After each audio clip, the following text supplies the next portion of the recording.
Բարև ձեզ, երկրի հարցը ծրագիրն է եթերում։ Շարունակվում է առաջիկա համապետական ընտրությունների նախընտրական քարոզարշավը, կուսակցությունները շարունակում են իրենց հավաքները, երթերը, հանդիպումները։ Երեքշաբթի տեղի ունեցավ Հայ-հեղափոխական դաշնակցության հանրահավաքը եւ երթը, մինչ այդ կուսակցությունը ներկայացրել էր իր նախընտրական ծրագիրը։ Երկրի հարցը ծրագրում ես այսօր զրուցելու եմ Հույդա Գերագույն մարմնի ներկայացուցիչ Արմեն Ռուստամյանի հետ։ Բարի երեկո։ Բարև ձեզ։ Այսօրերին բոլոր կուսակցությունները ներկայացնում են իրենց նախընտրական ծրագրերը, ձեր արդեն ներկայացվել է, ասում են, որ այն մաքսիմալիստական է։ Նախ ինչ հիմքի վրա, ինչ հաշվարկի եւ ինչ չափորոշիչների հիման վրա են կառուցվել։ Հիմքը հաշվարկները իսկապես կատարվել են շատ հիմնավոր, նրանք ովքեր որ կարծում են, որ ինչ որ հավակնոտ է, ոչ իրատեսական է, մենք բոլորին էլ հրավիրել ենք, հրավիրում ենք եւ հիմա շարունակում ենք հրավիրել բանավեճի եւ ով որ չի հավատում, մենք իրենց կբացատրենք, թե ինչպես է դա հնարավոր իրականացնել։ Ավելին ասեմ, ժամանակին, երբ որ նման քննարկումներ եղել են արդեն ազգային ժողովում, մենք առիթ ունեցել ենք նաեւ հենց կառավարության ներկայացուցիչին, տվյալ ոլորտի պատասխանատուներին այս ամենը ներկայացնել։ Եվ մասնավորապես երկու անգամ կառավարության անվստահության հարց ենք բարձրացրել, հենց այն ցուցանիշները չկատարելու առումով, որ ինքը հենց կառավարությունն էր խոստացել, իրենք չեն ասում դա իրատեսական չէր, եթե բայց իրականացնեին իրենց ծրագիրը, որը խախտելով սահմանադրությունը չեն իրականացրել, շատ ավելի հիմա մոտիկ կլինեինք մեր իսկ այս բարձրացրած ցուցանիշներին։ Սա մաքսիմալիստական չէր եւ այլ եւ այլ։ Այսինքն նախ պետք է սա ամբողջության մեջ դիտել, միայն տնտեսական աղբյուրները չի, որ այս ցուցանիշներն ապահովելու են։ Մենք համակարգային ամբողջական փոփոխություն ենք ենթադրում, որ պիտի իրականացվի, որը կոռուպցիայի դեմ պիտի պայքար իրականացնի, ժողովրդավարացման հիմնական մեխանիզմներն ամրագրի, այսինքն նոր պետական համակարգ ձևավորելու մասին է խոսքը գնում, որտեղ սա կառաջանա արդեն։ Բայց սովորական շարքային քաղաքացուն այս պահին համաձայնեք շատ հետաքրքիր է իր տնտեսական, իր սոցիալական վիճակը։ Ձեր ծրագրի, ասեմ այսպես, բլոկներից մեկը վերաբերում է պետություն-քաղաքացի հարաբերություններին։ Հենց այդ պետություն-քաղաքացի հարաբերությունների մեջ է, որ բացակայում է եւ հավատը, եւ վստահությունը, դրա համար էլ անհնար է, եթե չկա հավատ, վստահություն։ Ի վերջո այս քաղաքացու, սովորական շարքային քաղաքացու ուզածը ինչ է, մեծ բան չէ, ուզում է աշխատանք, իր կրթության համապատասխան, ուզում է այդ աշխատանքի համարժեք վարձատրություն, ուզում է, որ հիվանդանալու պարագայում չշիվարի կարողանա դիմել բժշկի, երիտասարդին կրթություն եւ ծերության ժամանակ էլ թոշակ, այնքան թոշակ, որ կարողանա հանգիստ գլուխը բարձին տնել, չմտածել վաղվա օրվա համար։ Հիմա հասկանում եմ ես համակարգային փոփոխություններ, արտաքին քաղաքական մարտահրավերներ եւ այլն, բայց վերջին տարիներին աղքատությունը, այս բևեռվածությունը այնքան է աճել, որ իմ սուբյեկտիվ կարծիքով մարդկանց մեծամասնությանը հետաքրքրում է այն, ինչ թվարկեցի։ Հիմա դուք ինչ եք առաջարկում աշխատավարձ, կրթություն, բուժում եւ ծերություն այս համատեքստերում։ Ավելի պարզ ասենք, որպեսզի շատ հստակ է, նախ մեր խորին համոզմամբ այս ամեն ինչը վաղուց կարող էր իրականություն դառնալ, եթե այն վիճակը չլներ, որ հիմա կա, իսկ այդ վիճակը դուք շատ ճիշտ նկատեցիք։ Մենք հարցը դնում ենք պետություն-քաղաքացի հարաբերությունների դաշտում տեսնել այս դրա լուծումները։ Այսօր պետություն-քաղաքացի հարաբերությունները խզված են։ Չկա այդպիսի հարաբերություններ, որոնք համապատասխանեն հենց պետության պարտավորություններին, որ ամրագրված է սահմանադրությամբ սոցիալական օրինակ իրավունքների պաշտպանությունը, այդ ամեն ինչը պետական պարտավորություն է, բայց դա որևէ տեղ չի երևում, թե այդ ով պիտի վերահասկի, որ դա իրականացվի։ Համակարգը այնպես է ձևախեղված, դեֆորմացված, որից մենք հենց առաջարկում ենք հրաժարվել, այսինքն պետությունը դարձնել ժողովրդի կողքը, նրա հոգսերը փարատող, նրա իրավունքները պաշտպանող մի կառույցի, որ իր կոչում է այդ պետք է լինի։ Դրա համար պիտի հրաժարվել այս նախագահական համակարգից, որտեղ այս նախագահական համակարգն է առաջացրել այս օտարումը։ Ժողովուրդ այսօր օտարված է իր իսկ պետությունից, որտեղ պետության ռեսուրսները տնօրինում են այն մարդիկ, որոնք մոտ են գտնվում նախագահի աթոռին։ Մնացած բոլորը, ովքեր այդ շրջանակից դուրս են, բախտի քմաջուկի են հայտնված եւ ամեն մեկը իր դարդը, ասում է, լացում է իր ձևով, մի զգալի մասն էլ թողնում հեռանում է երկրից։ Այդ ցուցանիշները, որ կան, նախ դրանք մենք իսկապես ընկերվարական նաև մեր գաղափարախոսությունից բխած քայլեր են, որ մենք առաջարկում ենք իրականացնել, վաղուց դրանք նաև քննարկել էինք, մինչև հիմա կատարել ենք նաև մասնագիտական խորհրդաժողովներ, որ հրավիրել ենք նաև մասնագետներ դրսից, սոցինտերնի անդամ լինելով դաշնակցությունը այդ դաշտը ուներ, սրանք բոլորը վերլուծված, հնարավորությունները ճշտված քայլեր են։ Եթե դա կատարվի, օրինակի համար Հայաստանում չպետք է լինի մի քաղաքացի, մի բնակիչ, որի եկամուտները պակաս լինեն, քան կենսապահովման նվազագույն զամբյուղով սահմանված շեմը։ Իսկ դա շատ հստակ ենթադրում է, որ մարդը իր գոյությունը պահպանելու համար ինչքան գումար պետք է ունենա, որ սնվի նորմալ, դա հստակ է, այսինքն առնվազն 2500-3000 կիլոկալորիա այդ մարդը պետք է ստանա ամեն օր։ Դա ինչ սնունդ է ենթադրում, սա մի բաժին, որը գումարային իր արտահայտությունը պետք է ունենա, ոչ բարենային ապրանքներ, պետք է հակ նիշոր ունենա եւ այլն։ Երրորդը ծառայություններ, մարդը ապրում է, վարձերը վճարում եւ այլ։ Սրանք բոլորը միասին կազմում է նվազագույն անհրաժեշտ շեմը, որը պետք է պետությունը ապահովի, այդ բյուջեն։ Դա մենք օրինակ գնահատել ենք այսօր առնվազն 63000 դրամ պետք է լինի։ Այսինքն այդքան չի ապահովում այսօր պետությունը։ Այսօր նվազագույն աշխատավարձը 32500 է։ Այսինքն կեսն ենք հազիվ ապահովում աշխատող մարդուն, որ նա իր գոյությունը պահպանի, սա աբսուրդ է։ Բայց կա այդ միջոցները, որ հնարավոր է հավաքել։ Տեսեք, որ ասում ենք պետությունը եւ հասարակություն, պետություն եւ քաղաքացի հարաբերություններում քաղաքացու ընկալման մեջ այն է, որ պետությունը անընդհատ մտածում է ինչպես անի, որ իրենից փող վերցնի, տանի բյուջեն լցնի, իրենից փող վերցնի եւ դրա համար ամեն ինչ թանկ է եւ անընդհատ մտածում է ինչի օրինակ մաքսազերծումը մեր մոտ թանկ է հարևան երկրում էժան, ինչի մեր մոտ ավիատոմսը թանկ է հարևան երկրում էժան, նույնիսկ եթե լավ բան է անում կառավարությունը, ենթադրենք, ասենք, որոշում են ամրագոտիներ, օրինակի համար եմ ասում, չի մտածում, որ սա իր անվտանգության համար է, մտածում է լրացուցիչ բան են մոգոնում, որպեսզի ինձնից փող վերցնեն եւ այլն։ Պարտավորությունների դաշտը պետք է ճիշտ պատկերացնենք։ Պետություն քաղաքացի պարտավորությունները երկկողմանի են։ Պետությունը, որ պարտավորություն ունի քաղաքացու նկատմամբ, դա հետեւյալն է նշանակում։ Օրինակ, երբ որ մենք բյուջեում ասում ենք, այս սոցիալական ուղղվածության ծախսերը ավելացրեք, ասում են աղբյուրը ցույց տվեք, չէ՞։ Ես դրան եմ գալիս։ Դրան եք գալիս, ես էլ པարզ պատասխանն եմ տալիս։ Իսկ պետությունը, որ բարձրացնում է վարձերը, գները, այդ ժողովուրդը դա պետք է մուծի, չէ՞, դրա աղբյուրը ցույց է տալիս։ Քաղաքացին որտեղից պետք է օրինակ բարձրացած գներով գազի համար կամ էլեկտրոէներգիայի համար աղբի համար վճարի։ Եթե դու այդ հնարավորությունը չես ստեղծել, այդ աղբյուրը չես ցույց տալի, ուրեմն իրավունք էլ չունես բարձրացնելու։ Բայց ո՞նց եղավ, քեզ որ ասում են սոցիալական ծախսերի համար հատկացում արա, ասում ես աղբյուրը ցույց տու։ Բայց երբ որ ժողովրդի բեռը հարկերի վարձերի բարձրացնում ես, դու դրա աղբյուրը չես նշում։ Դա խախտումն է սոցիալական պետության գաղափարի, որը առաջին հոդվածով նախատեսված է։ Մեր սահմանադրությունն ասում է, այս երկիրը սոցիալական պետություն պետք է լինի։ Սոցիալական պետությունը այդ պարտավորությունը պետք է ստանձնի։ Ուրեմն բարի եղեք նաև այդ մի բարձրացրեք։ Ոնց է, գներ բարձրացնելը կարող եք,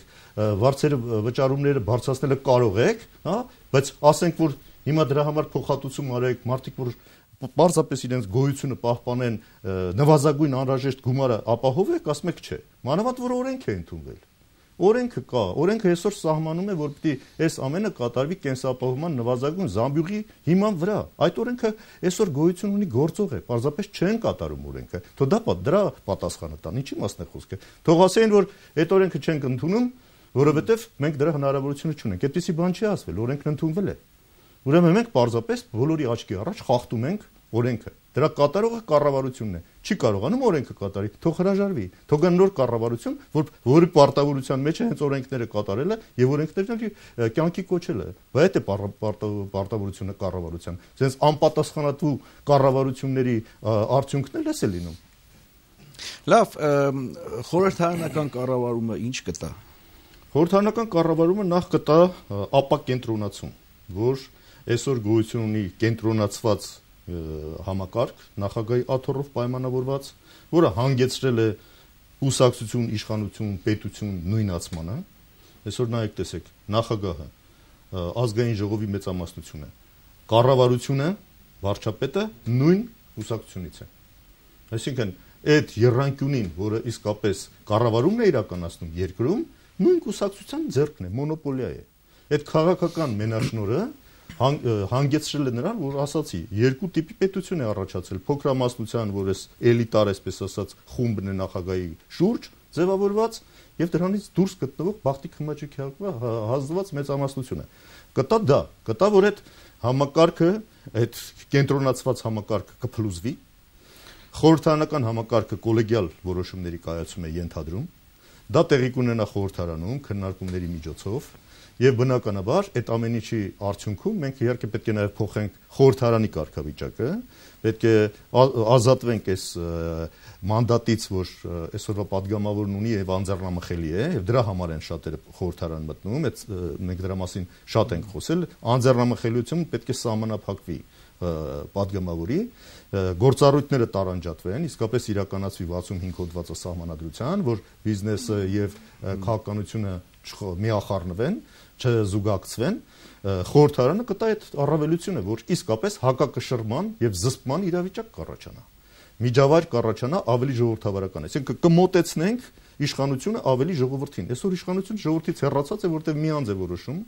անկախ այդ անձի ով լինելուց, նախագահական համակարգը տալիս է հնարավորություն, որ այդ անձը իսկապես հակված դինի իշխանությունը չարաշահելու։ Եվ այսօր մենք ունենք այդ վիճակը։ Չի կան, որ հայտարարում են, որ մենք անկախ ենք, որևէ պատվեր չկա եւ այլ գործադիր իշխանությունից։ Չէ, փաստերը բոլորովին այլ բան են ասում։ Եթե անկախ լինեին, մի անգամ գոնե անկախ կքվեարկեին օրինակի համար ազգային ժողովում։ Եթե վերևից ասում են ոնց քվեարկեք, ես կոնկրետ բան էի նկատի ունեմ վերահսկիչ պալատի գնահատականը եւ արձագանքը։ Վերահսկիչ պալատը բնական է տեսպի ասի։ Վերահսկիչ պալատն էլ այդ համակարգի մեջ, այսպես ասած, հարմարվել է։ Ոչ միայն վերահսկիչ պալատը, դրա համար մնացած բոլոր վերահսկման ապարատները, մարմինները այս ապարատը ընդգրկվել են դրա մեջ եւ ենթարկվում են այդ խաղի կանոններին։ Սրանից ազատվելու համար էլ է պետք անցնել խորհրդարանական համակարգի, որ վերահսկիչ պալատը իսկապես դառնա համապետական վերահսկիչ պալատ։ Դրա համար մենք առաջարկում ենք դրան զուգահեռ նաեւ ընդդիմությանը տալ քվոտաներ, որպեսզի նա կարողանա այդ վերահսկողությունը իրական դարձնել։ Կոռուպցիայի դեմ պայքարը դառնա իրական, ոչ թե դա գործակալություն հիմնելուց հետո տանք դրա ղեկավարումը վարչապետին, որ դրանով հակակոռուպցիոն պայքար չի տեղի ունենում Հայաստանում, մեռած է այդ պայքարը։ Այլ փորձեք դա տալ ընդդիմությանը եւ կտեսնեք, որ կաշխուժանա այդ պայքարը։ Ժողովուրդն էլ կհավատա այդ պայքարին, կդիմի կոռուպցիոն ռիսկերի փաստերը կներկայացնի եւ իսկապես մի սուղարյուն կստանա այդ համակարգը եւ կգործի իրականության մեջ։ Մոնոպոլիաները տնտեսության մեջ, այսօր այդ գերկենտրոնացումը բերել է նաեւ քաղաքական հարցերի հետ կապված տնտեսությունն է ենթարկվել այդ տրամաբանությանը։ Հենց այդտեղ է թաքնված նաև այն ռեսուրսը, որը պետք է օգտագործվի, որ սոցիալական վճարումները կարողանան իրականացնել եւ ապահովեն սոցիալական նվազագույն պահանջները ժողովրդի։ Այսինքն, օրինակ հանձնաժողովը, որ գործում է նախագահին կից, որ պետք է գերակա դիրքի չարաշահմամբ զբաղվի, տեսնի որ գերակա դիրք է չարաշահում, դրան կասեցնի։ Հիմա գերակա դիրքի չարաշահում ակնհայտ բոլորիս առաջ տեղի է ունենում։ Այդ մարմինը կոչված է դա հայտնաբերելու համար։ Բոլորը գիտեն գերակա դիրքի չարաշահման փաստերը, բայց այդ հանձնաժողովը չգիտես չի, դա չի արձանագրում։ Կամ եթե փորձում էլ է արձանագրել, հաջորդ պահին այդ որոշումները փոխում են,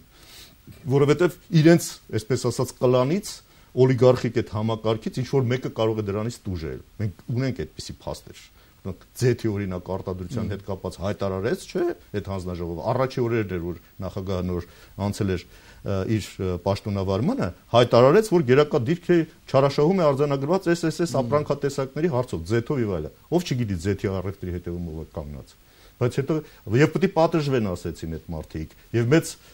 թիվ հրապարակվեց, որ ինչ տուգանք պետք է նա մուծի։ Մուծեց այդ տուգանքը ոչ, որովհետեւ ասում եմ, այդ նույն խաղի կանոններն են գործում, որտեղ այդ նախագահական համակարգը իսկապես իր մեջ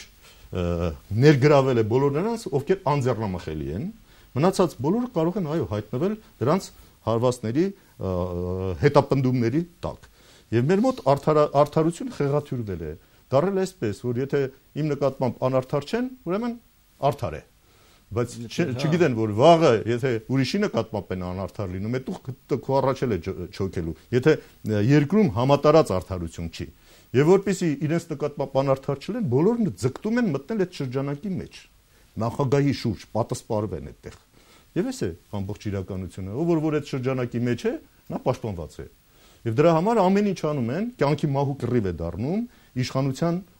գալու հարցը։ եւ ընտրություններն էլ այդ ձևով դառնում են այսպիսի կյանքի մահու պատերազմ։ Հիմա այս ընթացքում բոլորը ներկայացնում են ծրագրեր եւ բոլորի ծրագրերը լավն են, հա։ Ի վերջո կարծես ամեն ինչ հանգում է նրան, որ բոլորը պիտի կրթություն ստանան կամ գոնե կրթություն ստանալու հնարավորություն ունենան, հա, իրագործեն այդ իրավունքը, աշխատանք ունենան, աշխատանքին համապատասխան վարձատրություն ունենան, թոշակ ունենան, բուժվելու հնարավորություն ունենան, մի խոսքով ազատ արդար հասարակություն։ Կարծես թե ի վերջո ամեն ինչ գալիս հանգում է սրան։ Հիմա որն են այն պատճառները, որ հասարակությունը կոնկրետ ձեզ պիտի հավատա եւ ոչ մյուսին։ Այո, շատ կարևոր հարց է, որտեվ նորից եմ ասում, այս բոլոր հայտարարությունները, անգամ օրենքներն ու սահմանադրությունը, ինչպես ես փաստեցի, կմնան թղթի վրա եւ ոչինչ չի փոխվի ժողովրդի կյանքում, քանի իշխանությունները չեն ձևավորվել այնպես, որ ծառայեն ժողովրդին։ Իսկ դա ձևավորվելու համար կարևորագույն պայմանը այն է, որ ժողովուրդն ինքը մասնակցի այդ ձևավորման գործընթացի մեջ։ Մենք այդ ճանապարհն ենք առաջարկում։ Դրա համար մենք հրապարակ որ եկել ենք ամբողջական իշխանափոխության ծրագրով, դա ենթադրում է գործողների հեռացում, բայց նաև համակարգի լիակատար փոփոխություն, որը ծնել է այսպիսի իշխանություններ, եւ մենք սրանցից չենք կարողանում ազատվել, որտեղ 3 նախագահների ժամանակ էլ այս համակարգը պահպանվել է։ Եվ քանի այս համակարգից չենք ազատվել, եւ դա չենք ազատվել նույն ժողովրդի ակտիվ մասնակցությունը ապահովելու միջոցով, սուտ են բոլոր տիպի ցանկություններն ու խոստումները։ Ուրեմն մենք ճանապարհն ենք ցույց տալու ժողովրդին, թե ինչպես ինքը մասնակցի, եւ մենք պատրաստ ենք կազմակերպել ժողովրդի մասնակցությունը ամբողջական իշխանափոխություն իրականացնելու այս պայքարի մեջ։ Օրինակ, հեռացնելու համար ասում ենք ժողովուրդ, եկեք ընտրությունները վերածենք իշխանափոխության միջոցի։ Դրա համար քվե ուժի այս շարժումն ենք սկսել, որ բացատրենք, որ բոլոր տիպի ձեր խախտումները իրավունքների, թվում է սոցիալական իրավունքների խախտումը սկսում է ընտրական իրավունքի պաշտպանությունից։ Եկեք մենք դա գիտակցենք, միջազգային փորձն էլ է դեպ դա ասում։ Այդ ամբողջ աշխարհում այն ինչ-որ նոր բան ես չեմ ասում։ Բոլոր ժողովուրդները, որ հասել են նրան, որ ունեցել են իրենց իշխանությունը եւ դրանից բխած ազգային ժամանակակից պետություն են ձևավորել, այս ճանապարհով են անցել։ Ոչ մեկը ժողովրդի փոխարեն շահագրգռված չի ժողովրդի իշխանություն հաստատի, որտեղ ով գալիս է իշխանության, նա էլ տիրապետում է իշխանության հնարավորություններին, նրան էլ ծառայում է իշխանությունը։ Ով գալիս է իշխանության, միշտ կերակրում է ժողովրդին վաղվա օրվա եւ վաղ այսպես կնի, բայց լուծում է սեփական այսօրվա խնդիրը։ Մենք միշտ ունեցել ենք մի վիճակ, որ իշխանության է եկել մի ինչ-որ խումբ, եւ այդ խմբին էլ ծառայել է այդ իշխանությունը։ Մենք առաջարկում ենք ժողովրդին ճանապարհ, որով այդ իշխանության տերը կդառնա ժողովուրդը։ Իսկապես քվեն ուժ է այս շարժումով, ամեն մեկն իր քվեն կարևորելով, չձանձրանալով, չհիասթափվելով 20 րոպե, 30 րոպե հատկացնի գնա ընտրություններին, իր քվեին տեր կանգնի, ում ուզում է թող քվերքի։ Այդ քվե ուժի իմաստն էլ այդ է։ Այսինքն մենք պետք է ամեն մեկս հասարակական մի այնպիսի մթնոլորտ ստեղծենք, որ իմ կողքի քաղաքացու քվեի ուժի կարևորումը իմ համար է կարևոր։ Ես լսեցի, որ քվեն ուժը, իմ քվեի ուժը կարևորեցի, պատրաստվում եմ գնալ տրամադրել այդ ժամանակը այդ ընտրությունը կատարել, բայց իմանում եմ, որ ցուցակները այնպեսի մի իրավիճակ է, որ իմ քվեի ուժը լրիվ անուժ է։ Հիմա դրա համար էլ մենք սկսել ենք գործընթաց, որպեսզի վերահսկենք այս process-ը, ստեղծեցինք միասնական շտաբ։ Նման բոլոր տիպի նախաձեռնությունները, որոնք հնարավորություն են տալիս ժողովրդային վերահսկողություն, հանրային վերահսկողություն, ասել է թե ժողովրդի մասնակցություն գործընթացների մեջ, մենք դա մեր չափով անելու ենք եւ լայն դռներ ենք բացելու, որ ժողովուրդն զգա, որ իր մասնակցությունից իսկապես բան կարող է փոխվել, քաղաքական ուժերի դերն են, որ կազմակերպի իրենց մասնակցությունը, որ այդ մարդիկ իմանան, որ այստեղ տվյալ կուսակցության քարոզը չի, այլ իսկապես քո քվեն պաշտպանելու խնդիրն է լուծվում, որով այդ ուժերը գումարվելով, քվեի ուժերը գումարվելով, կունենանք մի այնպիսի համազոր, որը իշխանության կբերի ժողովրդին։ Սա է գաղափարը։ Նույնը, երբ որ եկան իշխանության, պետք է նորից վերահսկողությունը ժողովրդային պահպանվի, որպեսզի այդ իշխանությունները նույն սրանց նման չդառնան։ Իսկապես նրանք ծառայեն ժողովրդին։ Դրա համար ասում ենք, այդտեղ պետք է ժողովրդավարացման ժամանակակից իսկապես միջավայր ստեղծվի։ Այսինքն այդ համակարգը նախ պետք է փոխվի, դրա համար ենք ասում անցնենք նախագահականից խորհրդարանական 1, երկրորդը պետք է ստեղծվի մասնակցության համար, որպեսզի ժողովուրդը կարողանա մասնակցել, դա կուսակցություններն են, քաղաքական ուժերն են, չէ՞, կոչված դրա համար, որպեսզի ապահովեն բազմակարծությունը, ժողովրդի բարձրացված հարցերի առաջ խաղացումը։ Դրա համար ընդդիմությունը եւ իշխանությունը պետք է քաղաքական միասնական համակարգի մեջ գործեն։ Այսինքն, այդ վերահսկողությունը, որ առաջարկում ենք օրենքով իդեպ դա պետք է լինի, օրենք ընդդիմության մասին պետք է լինի, որտեղ շատ հստակ պետք է սահմանվի, որ այս վերահսկման լծակները տալիս ենք օրենքով ընդդիմությանը։ Սա հնարավորություն է տալիս, որպեսզի ժողովուրդը իր մասնակցությունը բերի այդ օղակի միջոցով։ Մյուսը մասնակցային ժողովրդավարության տարբեր մեխանիզմներ աշխարհում գործում են, ՀԿ-ները, տարբեր արմիություններ, չէ, Հայաստանում դրանց գրեթե տեղ չի թողնված։ Այսինքն, սա է ճիշտ ճանապարհը, որով ամբողջ աշխարհն անցել է։ Եվ ուրեմն ժողովրդի մասնակցություն, քանի պրոցեսների մեջ չի ապահովվել պետականորեն, իսկապես երբեք չենք ունենա մի իշխանություն, որը կծառայի ժողովրդին։ Եվ կունենանք այն, ինչ որ հիմա ունենք։ Պարոն Ռուսամյան, հպանցիկ նշեցիք միասնական շտաբ հանրային ժողովրդային վերահսկողությունը ապահովելու իրականացնելու համար այս ընտրությունների ընթացքում ինչ ընթացք ունեցավ, ինչ։ Ասեմ, որ իսկապես մենք դրան տրամադրված էինք լրիվ գործնական քայլերով առաջ տանել եւ կառուցողական է եղել մեր մոտեցումը այս բոլոր ընթացքներում։ Երկու նիստ է եղել։ Դժբախտաբար առաջին նիստից դուրս եկավ գնաց հանրապետական կուսակցությունը, երկրորդ նիստից դուրս եկավ գնաց Ժառանգությունը, որը ես չեմ համարում ճիշտ պահվածք։ Եթե կան հարցեր, դե հանրապետականը պատճառաբանում էր, որ օրինաց երկիրը այդտեղ չկա, չգիտեմ, այնտեղ ինչ որ